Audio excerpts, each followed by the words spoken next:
आज महावीर जन्म कल्याणक है और दुनिया में अहिंसा का कोई पर्याय है तो भगवान महावीर है। मैं लेके चलता हूं सर 1958 चाइना, माओ त्से-तुंग वहां का सर्वे सर्वा हुआ।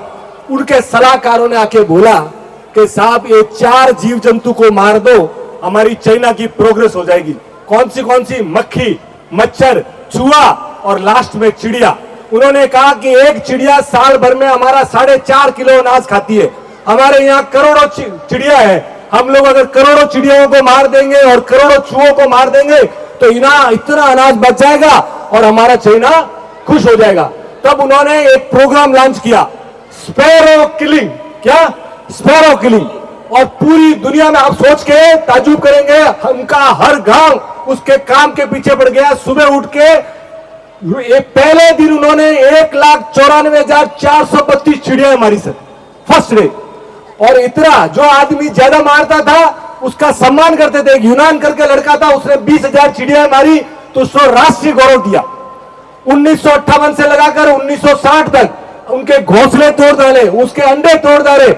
और कई जगह तो वो इतना क्रूर थे कि चिड़ियाओं को बैठने नहीं देते थे, बजाते रहते थे, चिड़िया थक हार के मर जाती थी।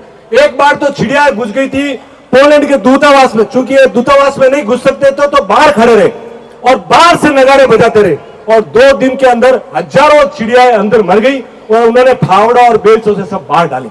इतना क्रूर मजाक उन्होंने किया। 1960 तक इन्होंने करोड़ों चिड़ियाएं और करोड़ों चूहे मार दिए। पर साहब प्रकृति अपना बदला जरूर लेती है। 1960 आते आते हुआ क्या कि वो चिड़िया जिंदा रहती थी ना, वो अनाज तो खाती थी पर उसके साथ साथ वो कीड़े खाती थी और साथ में टिड्डियां खाती थी। तो साहब चिड़िया मर गई तो टिड्डियां बच गई और करोड़ों टिड्डियों ने हमला बोल दिया और पूरा का पूरा, आप सुन के ताजुब करेंगे, पूरा का पूरा अनाज खा लिया उन लोगों ने। और दुनिया का सबसे बड़ा मैन मेड ब्लेंडर, आदमी का बनाया हुआ सबसे बड़ा ब्लेंडर हुआ। 4 करोड़ लोग भूख से मारे गए।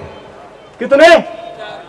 ये आप गूगल सर्च करेंगे तो आप ताजुब करेंगे कि 4 करोड़ लोग भूख से मारे गए। और 1960 में उन लोगों की हालत ये हो गई थी, आज ये लोग सांप, बिच्छू, नेवले खाते हैं ना, वो फूड हैबिट 1960 में उनकी पड़ी थी क्योंकि उनको अनाज ही नहीं मिला। और ग्रामीण क्षेत्रों में यह हालत थी कि बच्चों ने माँ बाप को खा लिया और माँ बाप ने बच्चों को खा लिया। तो साहब प्रकृति के साथ जो ये छेड़छाड़ हुआ, 1961 में उनकी ये हालत हो गई कि इनको स्टालिन को बोल के यूएसएसआर से 2.5 लाख चिड़िया मंगाई कि हमारा देश का इकोलॉजी बैलेंस है। तो साहब जीवन में है ना, जो भगवान महावीर ने कहा है जियो और जीने दो, उसको बरकरार रखना पड़ेगा। ये इकोलॉजी का बैलेंस है। इसलिए कहते हैं कि रफ्तार करो कम, जिएंगे तो बचेंगे। रफ्तार करो, जियो तो गुलशन न रहा तो गुल कहां खिलेंगे। जिंदगी में है ना बॉस, कभी भी है ना प्रकृति के साथ छेड़छाड़ सोच समझ के करना चाहिए। एक चाइना का जो एग्जांपल है ना, वो हमारे लिए एक चुल है। कहते हैं कि अगर इस देश से अगर खाली मधुमक्खी को आप खत्म कर दो ना तो 4 साल में पूरी मानवता खत्म हो जाएगी। तो सबको जीने दीजिए यार और सब मस्ती से रहिए। Thank you.